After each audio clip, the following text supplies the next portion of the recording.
ये आकाशवाणी है। अब आप मोहम्मद जुबैर से समाचार सुनिए।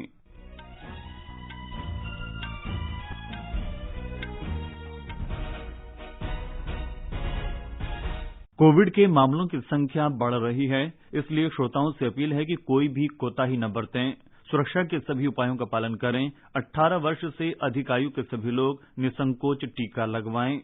18 से 44 आयु वर्ग के लिए टीकाकरण अभियान 1 मई से शुरू हो रहा है। 3 आसान उपायों का पालन करें और सुरक्षित रहें। मास्क पहनें, 2 गज दूरी है जरूरी, सुरक्षित दूरी बनाए रखें, हाथ और मुंह साफ रखें। और अब समाचार।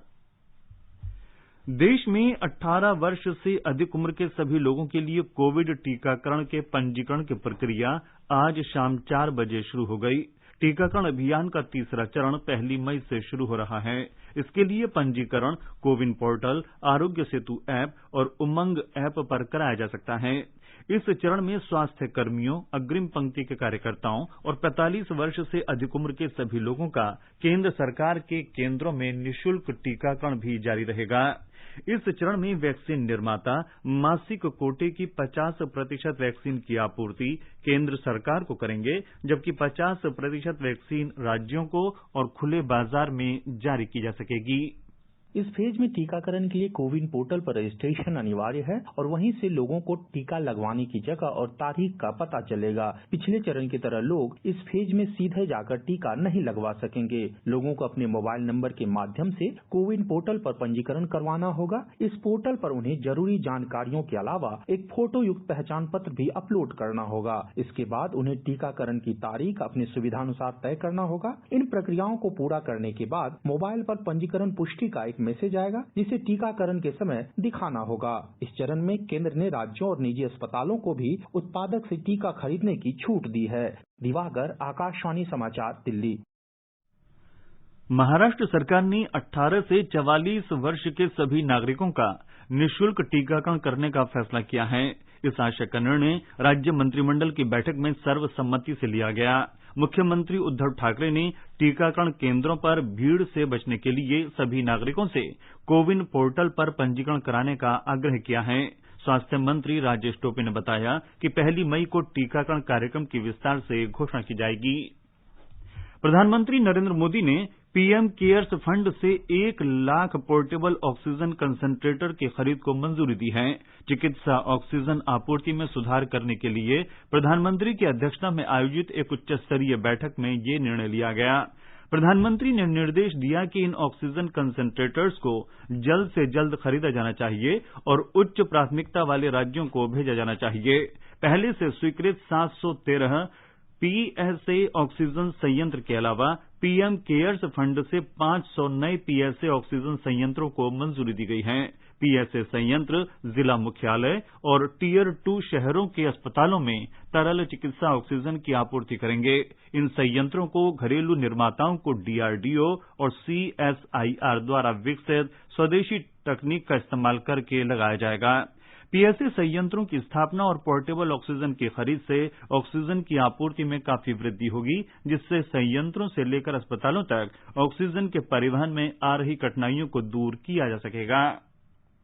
केंद्र सरकार ने बताया है कि उर्वरक संयंत्रों से आने वाले दिनों में प्रतिदिन 50 मीट्रिक टन चिकित्सा ऑक्सीजन उपलब्ध कराई जाएगी।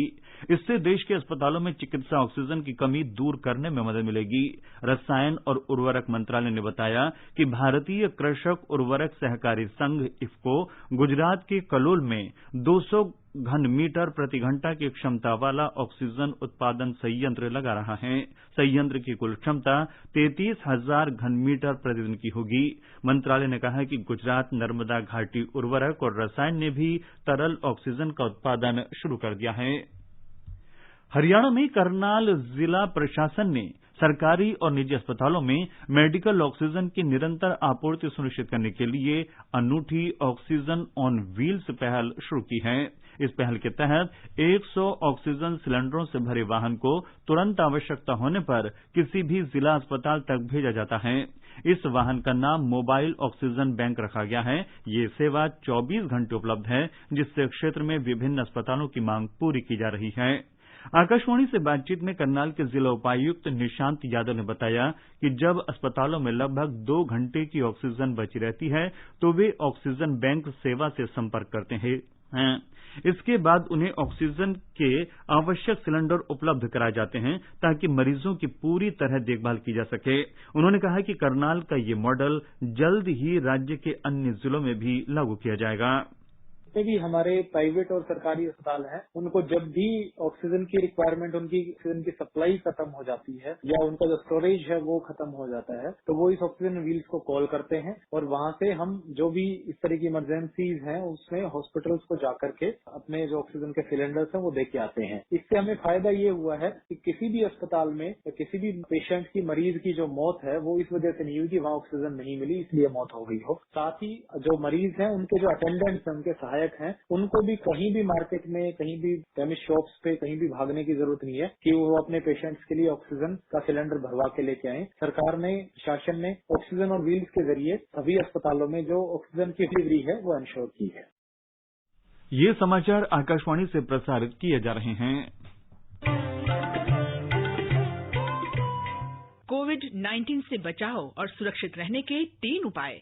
मास्क लगाएं, 2 गज दूरी है जरूरी, सुरक्षित दूरी रखें, हाथ और मुंह साफ रखें। देश में कुल टीकाकरण 15 करोड़ के आसपास पहुंच गया है। अभी तक 14 करोड़ 98 लाख से अधिक टीके लगाए गए हैं। 93 लाख से अधिक स्वास्थ्य कर्मियों ने इसकी पहली खुराक और 61 लाख से अधिक ने टीके की दूसरी खुराक ले ली है। 1 करोड़ 23 लाख से अधिक फ्रंटलाइन कर्मियों को पहली खुराक और लगभग 66 लाख को दूसरी खुराक के टीके लगाए गए हैं। 45 वर्ष से 60 वर्ष की आयु के 5 करोड़ से अधिक लोगों को टीके की पहली खुराक लगाई गई है, जबकि 31 लाख से अधिक लोगों को इसकी दूसरी खुराक भी लगा दी गई है। 60 साल से ऊपर के 5 करोड़ से अधिक लोगों को पहली खुराक दी गई है, जबकि 98 लाख से अधिक लोगों को टीके की दूसरी खुराक भी लगा दी गई है। राष्ट्रव्यापी कोविड टीकाकरण के 103वें दिन आज 20 लाख से ज्यादा टीके लगाए गए। इनमें करीब 12 लाख लाभार्थियों को पहली खुराक और 8 लाख से अधिक लाभार्थियों को टीके की दूसरी खुराक दी गई। कोविड महामारी से लड़ाई में राष्ट्र की क्षमता बढ़ाने के लिए रेल मंत्रालय ने लगभग 4000 आइसोलेशन कोच तैनात किए हैं। इनमें लगभग 64,000 बिस्तरों की व्यवस्था की गई है। राज्यों के साथ निरंतर कार्य करने और जल्द से जल्द सहायता पहुंचाने के लिए रेलवे ने विकेंद्रीकृत योजना तैयार की है। इसके तहत विभिन्न जोन और डिवीजनों को अधिकार प्रदान किए गए हैं। रेलवे के इन आइसोलेशन कोच को मांग के आधार पर एक जगह से दूसरी जगह आसानी से ले जाया जा सकता है। राज्यों की मांग के अनुसार फिलहाल विभिन्न राज्यों को 191 कोच सौंपे गए हैं, जिनमें 2990 बिस्तरों की सुविधा है। फिलहाल दिल्ली, महाराष्ट्र और मध्य प्रदेश में आइसोलेशन कोच का उपयोग किया जा रहा है। पश्चिम बंगाल में 35 विधानसभा क्षेत्रों के लिए 8वें और अंतिम चरण का मतदान कल होगा। कुल 283 उम्मीदवारों के राजनीतिक भाग्य का फैसला करने के लिए 84,77,728 मतदाता अपने मताधिकार का इस्तेमाल करेंगे। इस चरण में मालदा के 6 निर्वाचन क्षेत्र, मुर्शिदाबाद और बीरभूम के 11-11 और कोलकाता उत्तर के 7 निर्वाचन क्षेत्र शामिल हैं। मतदान सुबह 7 बजे शुरू होकर शाम 6:30 बजे तक होगा। कोविड-19 रोकथाम के मद्देनजर निर्वाचन आयोग ने कई कदम उठाए हैं। एक बूथ में केवल 1000 मतदाता मतदान करने की व्यवस्था की गई है। चुनाव के लिए नियोजित कर्मचारियों को वैक्सीन दिलवाने का काम भी हुआ है। चुनाव प्रचार के समय सावधानी बरतने के लिए काफी कदम उठाए गए हैं। रोड शो और वाहन रैली पर रोक लगा दी गई। सार्वजनिक सभाओं पर केवल 500 लोगों को ही बुलाने का नियम बनाया गया। प्रचार अवधि घटा दी गई और सार्वजनिक प्रचार कार्य को चुनाव दिन से 72 घंटे पूर्व ही रोक दिया गया। सभी मतकेंद्रों में मास्क, ग्लव्स और सैनिटाइजर्स के उपयोग पर सख्त कदम उठाए गए। मतों की गिनती के दिन विजय यात्रा पर भी पाबंदी लगा दी गई है। सुधींद्र, आकाशवाणी समाचार, कोलकाता। निर्वाचन आयोग ने 4 राज्यों और केंद्र शासित प्रदेश पुद्दुचेरी में विधानसभा चुनाव की मतगणना के दिन के लिए कड़े कोविड नियम तैयार किए हैं। आरटी-पीसीआर या रैपिड एंटीजन